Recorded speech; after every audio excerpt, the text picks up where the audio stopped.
Now that we've got the boring stuff out of the way by creating the GUI and the master blueprint, let's start work on the actual logic and test that out today.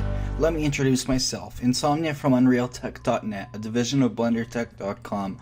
Our motto, create your way, and welcome to the second video in a series on using Unreal Engine 4 and blueprints to create placeable structures.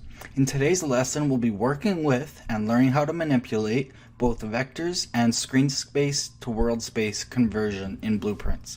With that said, let's get started. So let's open up our blueprints folder, followed by our actor folder and our placeables folder.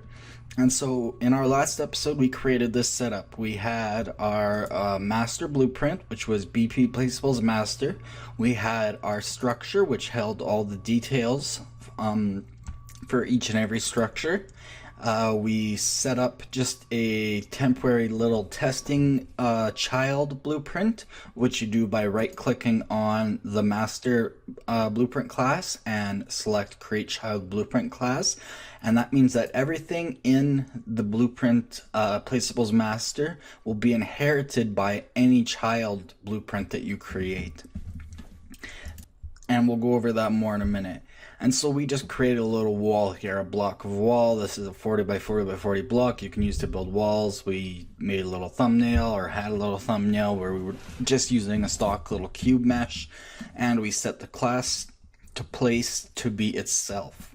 A pretty standard setup for all blueprint child classes when it comes to placeable structures. However, we didn't set a build time. Now in our setup, we're going to have it so that 0 means that there is no build time. That means that it'll just build instantly.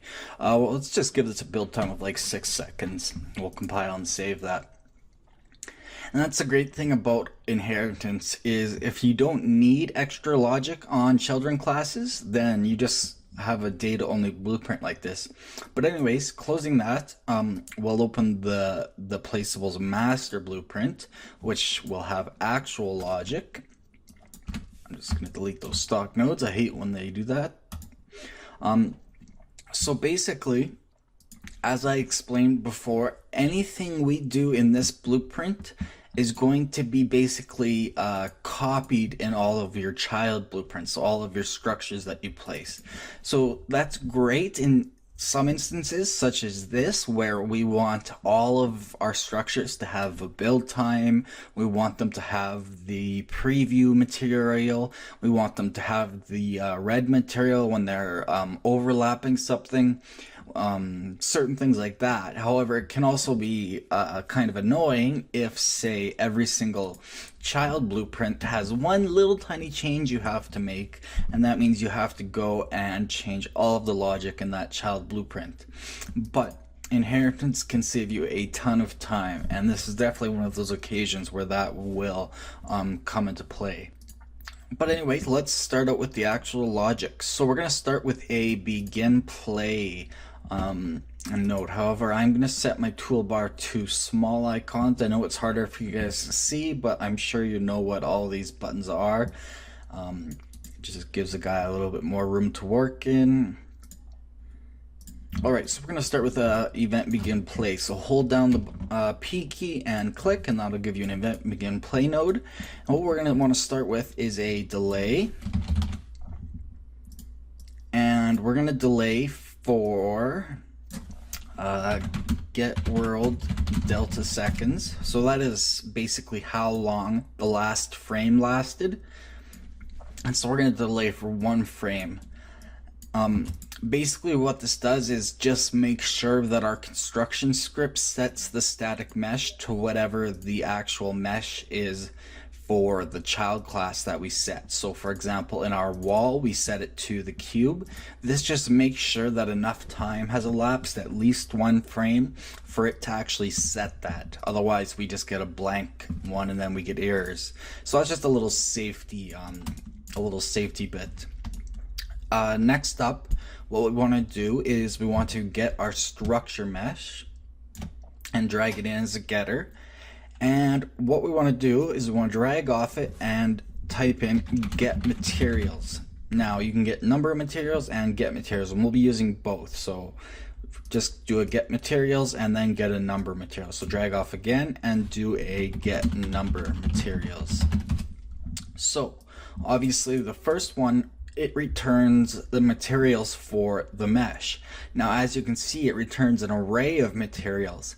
That's because if you were to open a mesh, let's see, I think I still have one in here somewhere. Meshes, there we go. Okay, so when you have a mesh, you can see that it has element 0.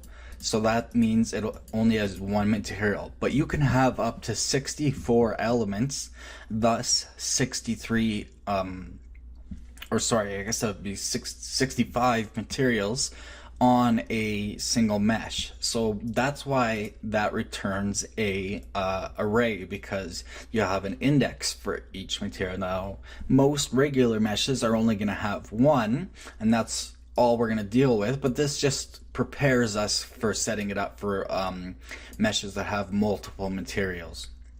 So off of that, what we're going to want to do is we're going to want to promote that to a variable. So right click on the pin and hit promote to variable, and so we're going to want to set that to something called, we'll call it something like origin, if I could spell original mats. So that'll be the original materials of this mesh. And we're going to set that and store it so we can use it later. And then we're going to want to get the number of materials.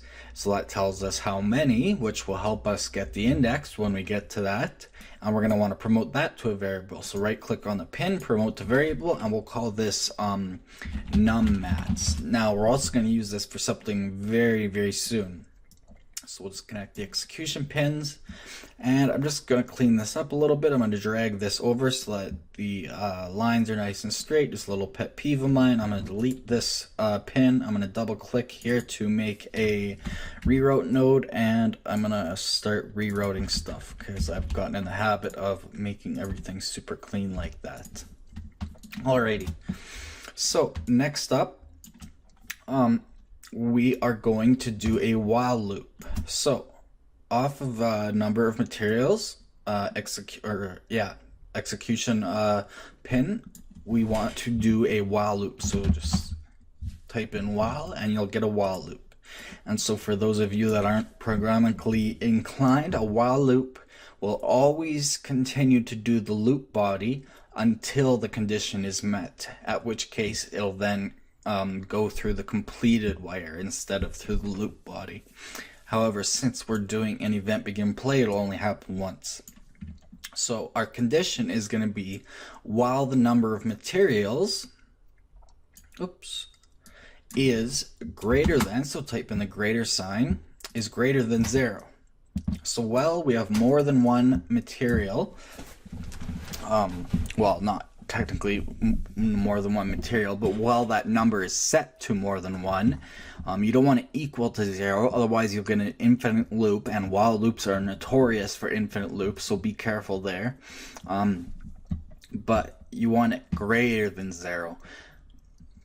And the reason this will work originally is because the number of materials will always be at least 1. Your mesh is always going to have at least 1 material, and since we're setting it before the loop, that variable will always be at least 1.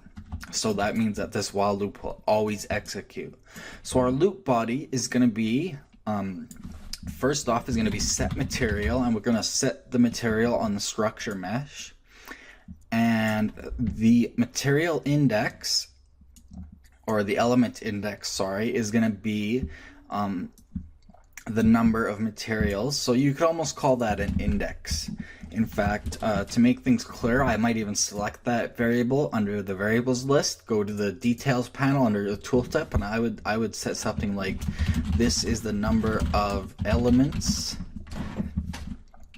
this mesh has, aka number of materials, as well as being used for an index for material, something like that, for material arrays or something like that.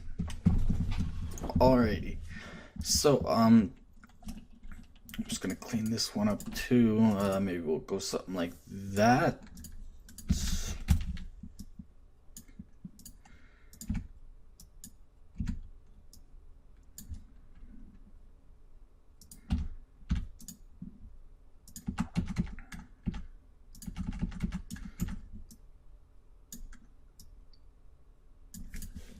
Alrighty, so the material we want to set it to however we need to make. So let's go back to our content browser. Let's go back to where were we, Placeables, under Actor, and let's create a new folder and let's call it Materials.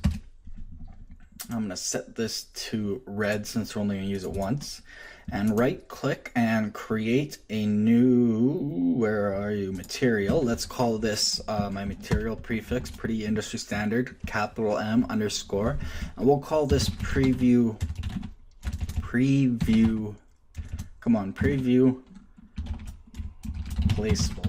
You could even call it preview material if you're going to use it over and over again for like a real-time strategy game. But anyways, open up that material. And so what we want to do is, this one is going to be, we want to change the blend mode from opaque to translucent. If you don't have that, all you have to do is select a blank space in the graph. So if I had selected, say, a texture thing, for example, all I would have to do is click off of it and I would get those settings back. So we want it to be translucent, and so that means we get our, you'll see if I set it back, the opacity pin goes away. So translucent means we get opacity. So let's set our opacity to a value, and so let's set it to a constant. And to do that, you can see it over on the right here. You can drag that in, or just hold down the number key 1 and then click, and you'll get a constant. And wire that up, and it'll give you a value of 0 at the beginning. We want to change that value to something like 0.375 maybe. And then the base color is going to define what basically the color is. So if we set it, whoops, we don't want a constant 1. In this instance, we would want a constant 3. So hold down the number key 3, and that gives you red, green, and blue. So if we were to set it to like pure red and connect it to the base color, once it goes, as you can see, this gives us our that'll be what our overlapping material will look like. What we're going to do instead, however, is change it back to 0. Actually, let's go 1, 1, 1. That should give us pure white, yep. So that'll be what our ghost material will look like. We could give it a little bit of emissive color too if we wanted it to glow a bit, but just right click on this node and select convert to parameter. And so this means we can create a material instance for the other one. So we'll just call this ghost base color or something. And we haven't created any groups, so it doesn't need one. And we'll just give it a quick description. This is the base color of the material. Pretty simple. It's not an advanced material at all. So we'll just save that. So material preview placeables will be our white one. However, if you were going to use that in some other way, you might want to create 2 material instances. But in this case, we're just going to create 1. So now that we've saved that material, you can just see it's ghosty there. Just right click, and at the top you'll see create material instance. So do that, and we will call this MI for material instance preview placeables underscore red overlap, or red preview maybe would be more sensible. And then we'll want to open that, and we'll simply just want to change our ghost base color, so check off the checkbox, to pure red. And just like that, we get our we get the same material, but at a much cheaper cost. So we want to set the material, sorry, going back into the Blueprint Placeables master, we want to set it to our preview placeable, so that is the white preview, basically. Well, it is. So yes, and the structure mess, let's just bring that down because we're going to use that again. What else? I think that is it. We're going to want to create a reroute node off of this one here. We're going to be using that again. Let me just get my macros out. There we go. Something like that'll work. And we're also gonna want a rewrote node off of the completed down there somewhere. Just create a rewrote down there somewhere. And I just have a key set up for that, but all you gotta do is just drag off something, then type in rewrote, and you can add a rewrote node. Of course, in 4.8, you can also just double click on a line and it'll create one for you. What we want to do next, I'm going to bring this up and I'm going to create another one, is we want to set the material to ghost white, and then we want to set the number of materials that we have to one less. So we want to set number of materials, so just hold down Alt and drag in number of materials, and that'll give you a setter. And so we want to set it to this value, which is the original number of materials. Make sure it's the original -1. So minus, and it'll give you a 1, -1. Perfect.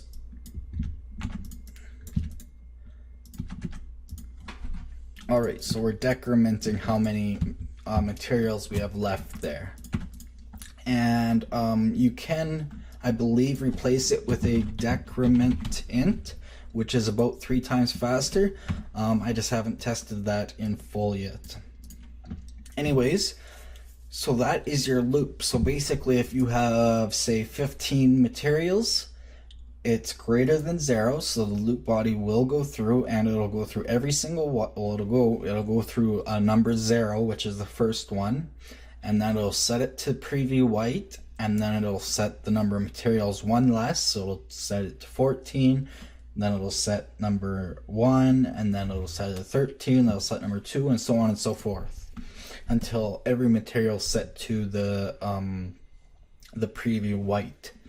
So after that's completed, then we also want to do the same thing right over again. So we want to do, let's just copy the set material node, and the target is going to be structure mesh. Probably bring this up a little bit.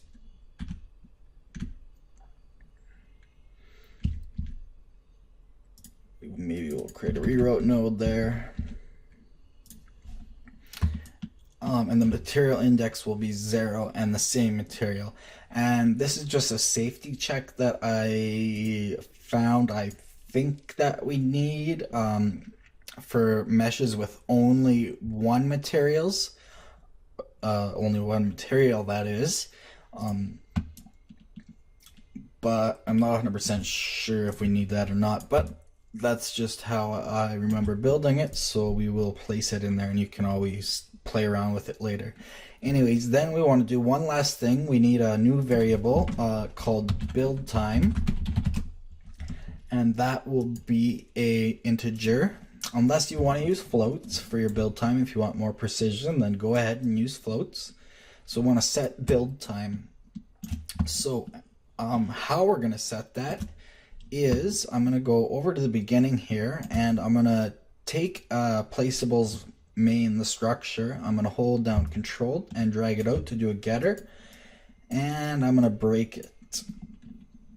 And we're going to use build time a couple times. So just take build time mode. I'm just going to make a rewrote node, and I'm going to recollapse that so it's out of the way.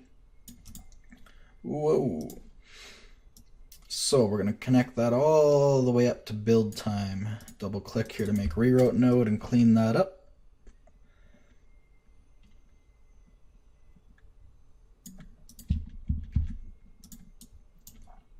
Let's see here. There we go. That looks straight, I think. Yep, perfect. Okay, cool. So that sets the build time for the structure. Perfect. So that is our entire event begin play.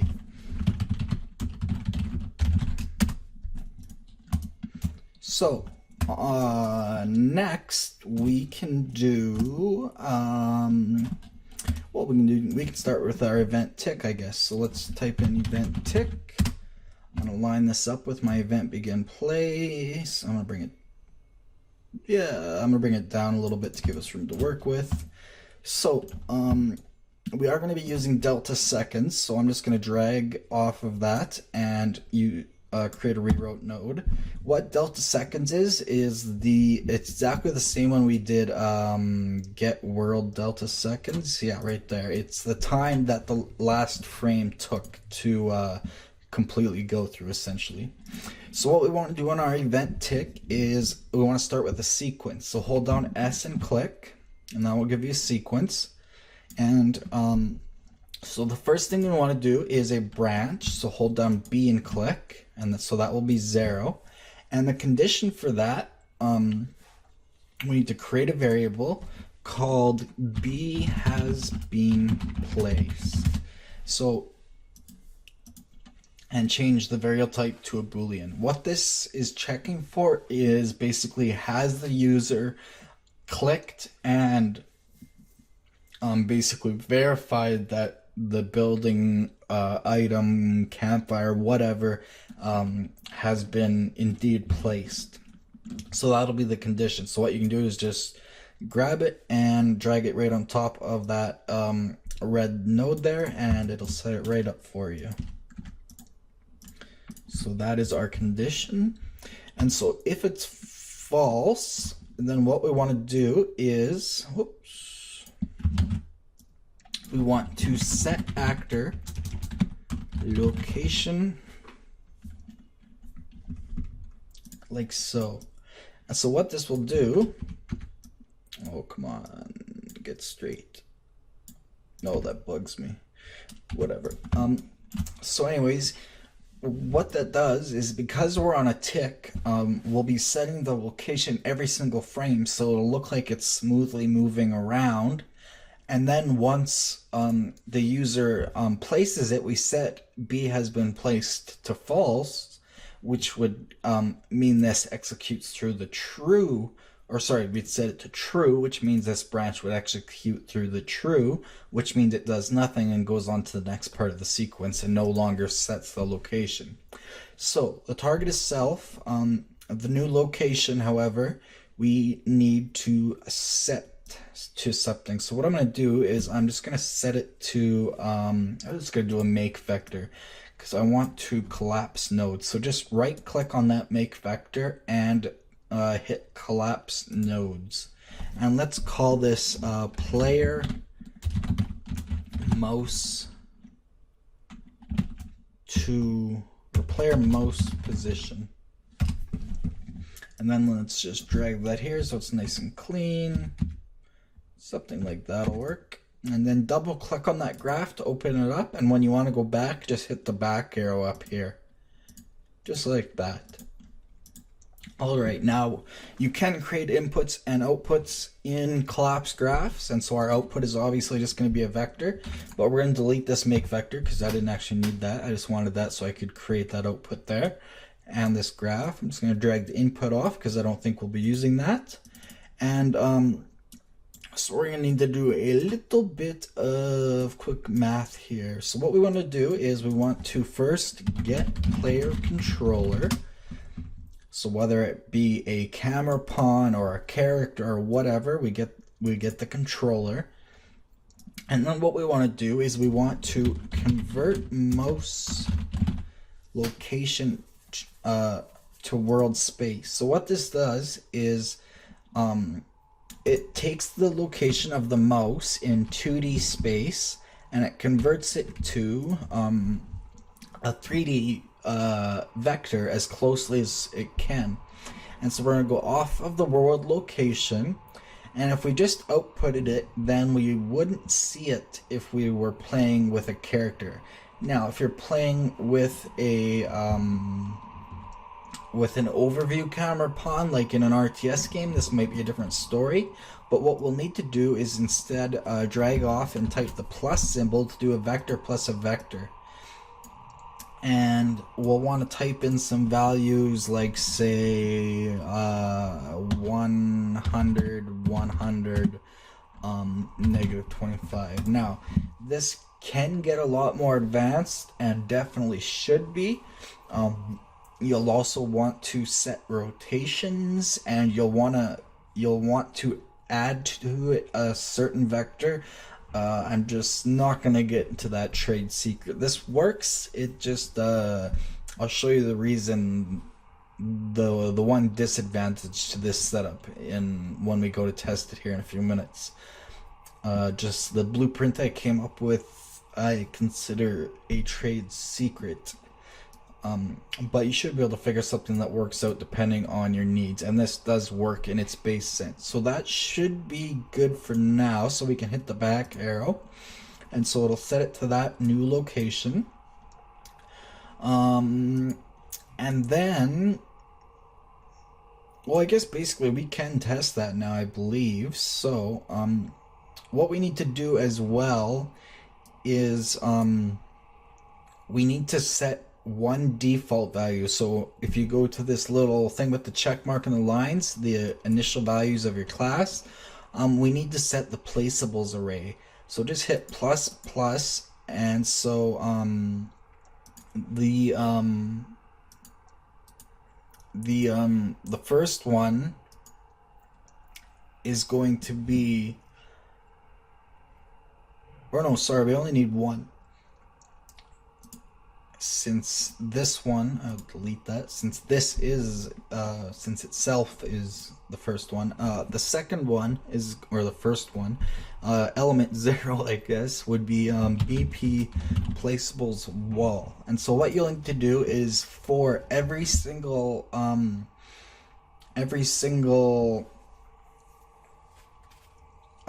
child class that you make, you'll have to come in here, add it to this array, and then recompile it.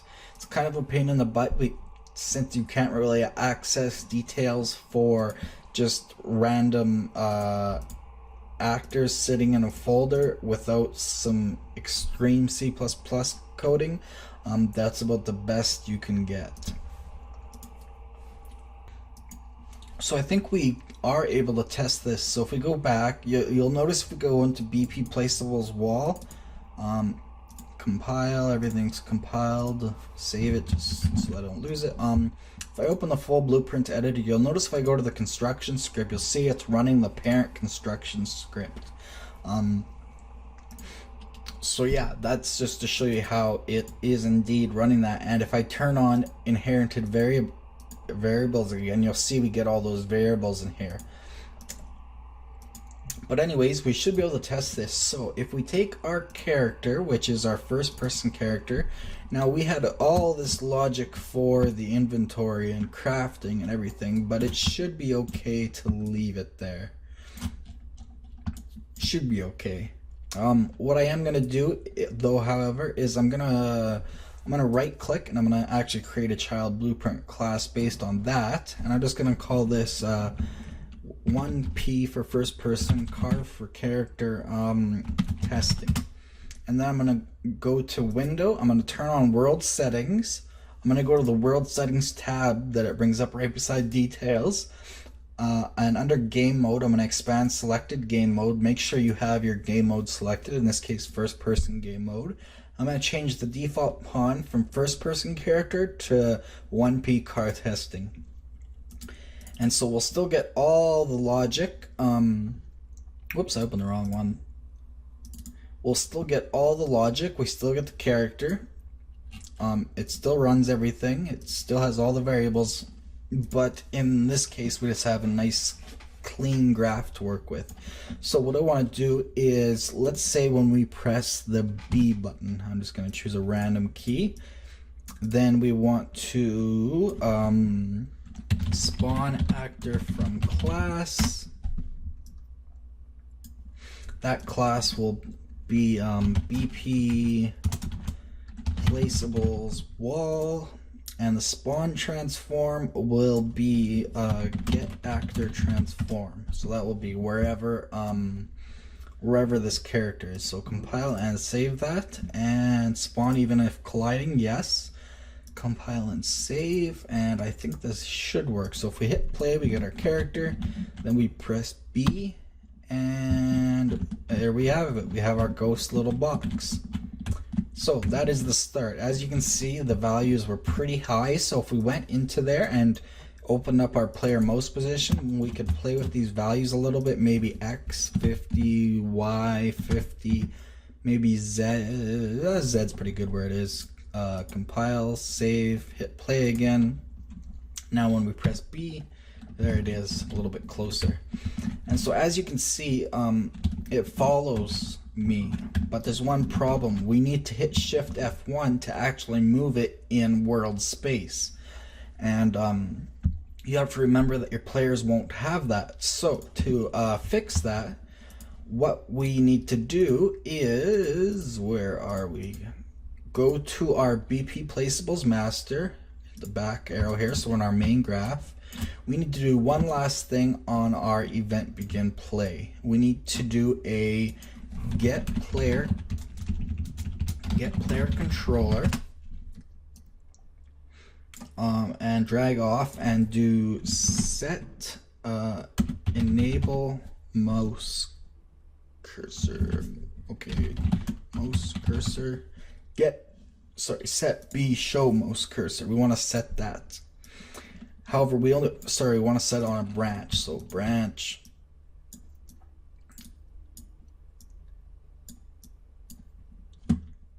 Actually, no.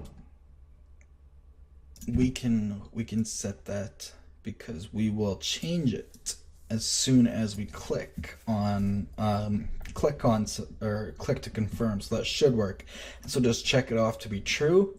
Compile, save. Now when we hit play and press B, as you can see, it now turns the cursor on, and we are now able to move it.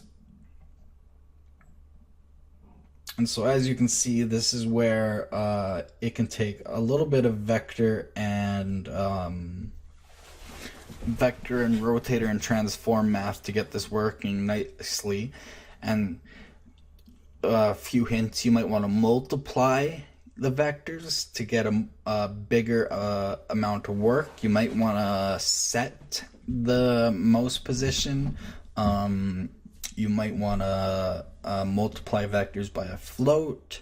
You might want to rotate the mesh around with the character's view. As you can see, it's not rotating with the character's view. It's staying exactly where we told it to. So you might want to change where it spawns and how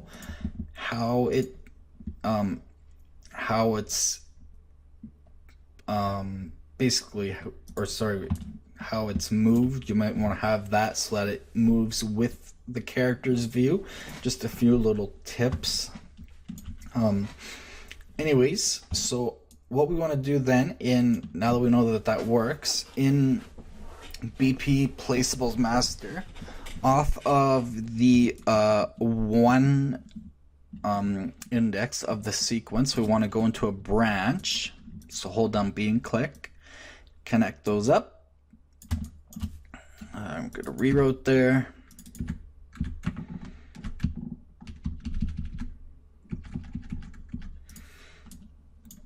And the condition will also be has been placed. However, this time it'll be true instead of false. And so if true, so basically if we've decided to place it, then we set Timelapse. We haven't created that variable yet. So what we'll want to do is create a variable called Timelapse, and this will be a float. And so grab it and bring it in while holding down Alt to do a setter, and we'll want to set it to itself. So hold down Control and bring it in, and then drag off and type in plus to do a plus, and we want to do a float plus float, and we want to add itself as the second part, but the first part we want it to be our delta seconds, because what that means is no matter what the frame rate, so if you're running at 10 frames per second, then that means that that you're going to have a lot larger number of delta seconds than if you're running at, say, 60 frames per second. But the gameplay is also going to be faster and slower depending on the frame rate. So what this means is it won't build in 6 seconds if the player has a better computer, and in 8 seconds if the person has a worse computer. It'll be what's called FPS, frame per second independent. Alrighty, so we set time elapsed every single frame to however long the previous frame was. So this is basically a timer. And so once this time elapsed, so we just drag off the return pin, the extra get pin there. Once it is greater than or equal to build time. So what we need to do is get build time. So we should be able to just double click here to make a reroute node and just connect it up there, and it's going to make a conversion, which we can just snap right beside it if we want. Something like that should work out nice and clean. So once it's reached or is greater than build time, then we go into another branch, because we only want it to go through this branch once it's reached there. So this is basically the timer, and this is to check once it's reached the end of the timer, aka build time. Then we set number of materials. So you guys know how to do this by now. Set number. Whoa, apparently I don't. Set number of materials back to its original value. So what we do is we do another get number of materials. So we take this return value, make sure you don't pull it off of here or anywhere where we've adjusted the value. We want to do another get number of materials. So drag it all the way down here. We can create some reroute nodes to clean it up if we want.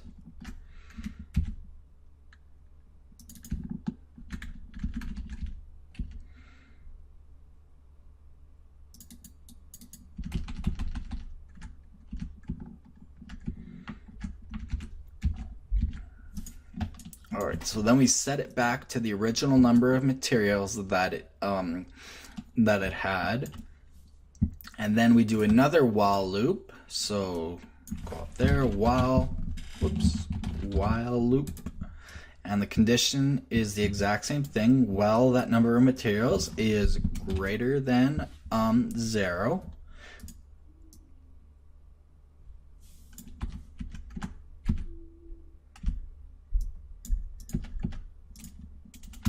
Then what we do is our loop body is going to be, again, set material.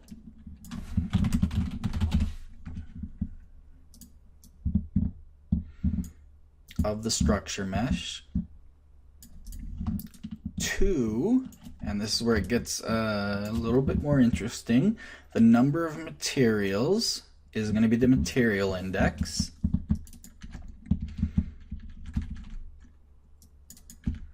Make some little rerouters there to clean it up. Something like that. The material we want to set it to is the original materials in an array, so do a getter. And then we want to do a get off that, so drag off and type in get and plug the result into material. Pull this over, nice and clean. And the index is also going to be the number of materials. So basically it's setting material index 0 to original material array index 0, basically. Well, exactly.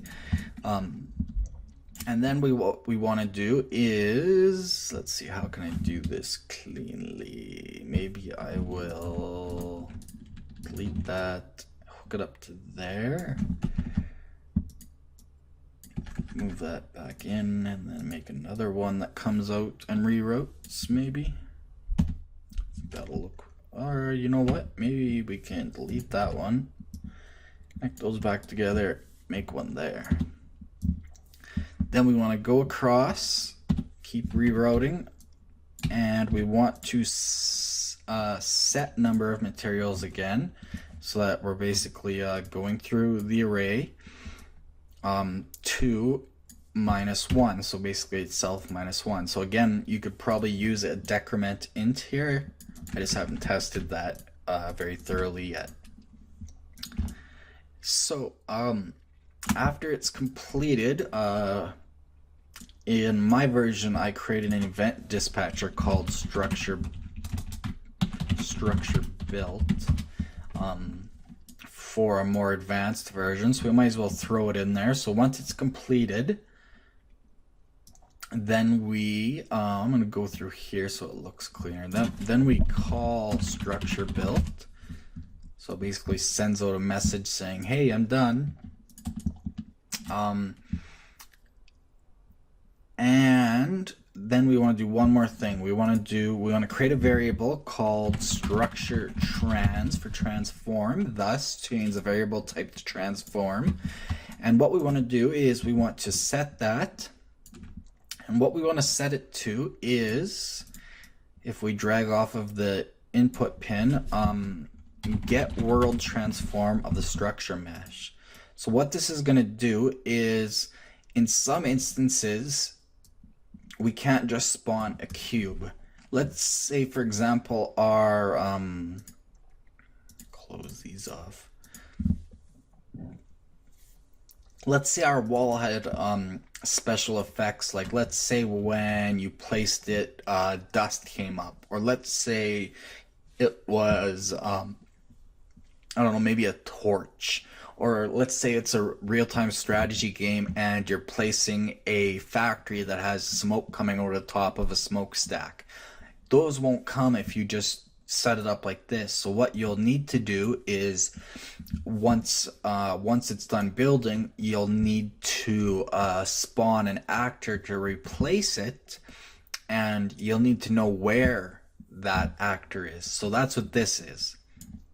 And I'll make an episode, a little aside, where we use that so that I can show you exactly what that is so you don't get stuck when you run into that. So I believe that is it for BlenderTek. Now the only thing we need to do is to set has been placed. So let's just save while we're at it. So what we need to do is, let's do a left mouse button. So once the player clicks, then what we do is we set has been placed to true.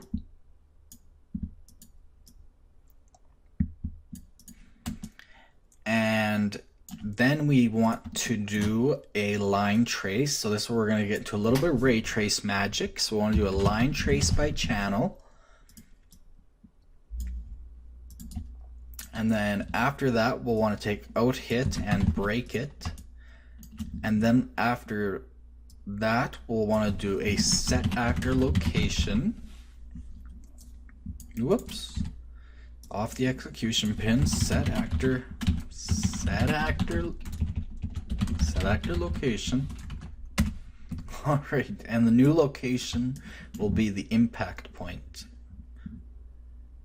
Right there. The vector to vector like that. Perfect. All right, so how is this trace going to work though? What this trace is basically going to do is it's basically going to find out wherever the ground is below it, and then it's going to set it there. Because if you noticed when we tested it, it's floating in midair and you could move it up and down and around and whatever, so we need it to set it on the ground. Now if you have floating buildings in your game, then obviously you'll want to subtract or add a little bit to the impact point or something like that. It's obviously dependent, but this is still pretty essential to the whole setup. So what we want to do is we want to get actor rotation.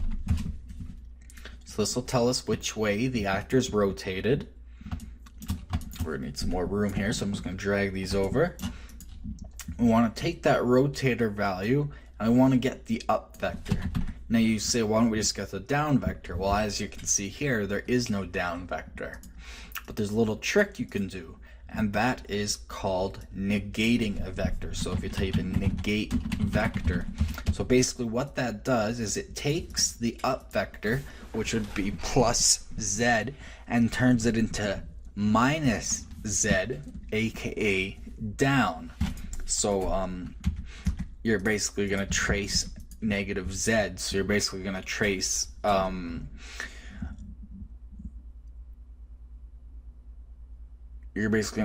up backwards essentially, and then you want to take this return value, multiply it by a float, and so that will give us a long trace. And so depending how far you want to go, I just choose a value like 5,000, so it'll trace 50 meters, pretty far.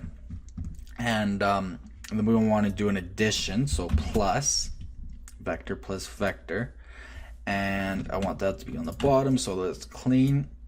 And we also need a get actor location, and that is going to be what's going to go into the plus. And it's also takes this return value, that's where we're going to start. So we're going to start at wherever the actor is on that frame when we do click, so that's where we want it to be set, and the trace ends at wherever the end of this vector and math result goes to. And you'll see that here in a second. I'm gonna change draw debug type to persistent. We do want to ignore self, but otherwise that's all fine and dandy. And that should be it for the basics. We also want to do type in overlapping. Is overlapping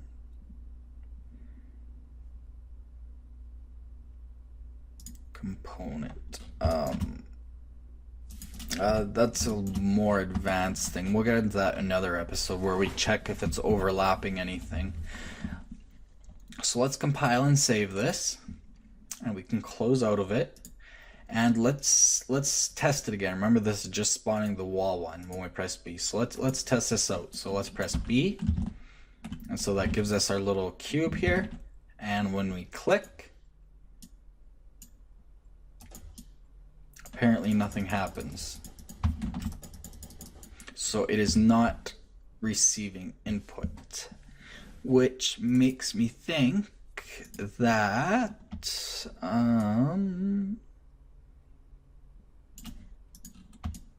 I believe maybe, I can't tell you offhand why that would be. I guess we could try, we may need in this instance, maybe it's just in my game where it's different, to up in our event graph or event begin play of the BP Placeable Masters off of the player controller where we set to show mouse cursor. Maybe we'll also need to let's see here, to set B enable click events. Ooh, and I forgot one more thing. Let's just rewrote that so it's clean quick. And change that to true. I'm going to copy get player controller.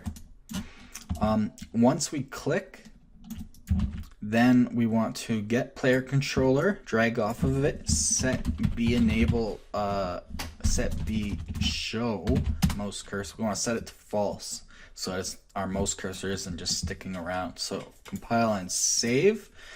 Let's test that out. Play. So B. There's our mesh, our little ghost. When we click, it's not recognizing the click. Let me figure out why that is quickly. Alright, figured it out. So I'm just gonna replace this with back to left mouse button. So I guess in this instance, I didn't have to do this on my setup, but you need to go up to the begin play, and where we enable click events and show mouse cursor. We also need to enable input. So just drag off your player controller and enable input for this actor with the player controller. That should do it. So I did find one more bug, but we can see now that if we play and if we press B, we get our mesh, and then you'll see when I click it, it ray traces down. Now the reason this mesh is now halfway through the world is because its pivot point is in the center of the mesh. So you have to be aware that when you're modeling structures for this, that their pivot point has to be at the very bottom of the mesh, which is a pretty standard modeling practice for Unreal Engine anyway, but just something to be aware of. That's why that's like that. However, I'm also noticing that it's not realizing its build time. It's not setting its material back. So we need to figure out why that is. Okay, that was my mistake. I guess it was working. I was just looking at the wrong branch, and you could verify that by doing the branch where we check if Timelapse is greater than build time. Once true, you can print string something and then go on. I also realized that since I'm drawing the build time straight from the structure break here, we really don't even need to set it up here. So you could get rid of that setter, or you could replace this node with build time. Onto the materials, however, and here's the fix. Remember up top where I set this set material index 0 to be the same preview material? So I have to come up with a better setup for having material or for having meshes that have materials with only an index of 0. Maybe if we set number of materials to a lower or higher number to start with initially. But anyways, the quick fix for now is simply after we do the whole while loop in the event tick body, after we set the number of materials, then we set material element index 0 of structure mesh to the original materials array. In fact, to make this cleaner, I'm just gonna get rid of that and drag it out there. That array index 0, so that way you'll get the original first index to 0 index, and so that will work in this instance. I guess in my testing I had used meshes with multiple materials. So you'll see if we play now and I go ahead and press B and then place it, after 6 seconds, 4, 3, 2, 1, it gets placed and we have our debug string. So that is that. This is getting quite long. Let's see here, we can comment this. This is our event tick.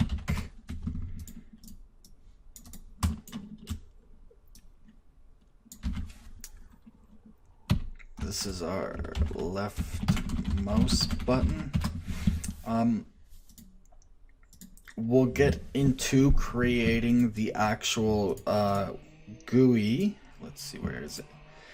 The main screen here. We'll get into how to set up the rows and the math for setting up rows and then wrapping once it exceeds the row size, depending on our icon size, and setting all the details when you select one, and when you select one and hit place, it then places the right one. We'll go through that logic.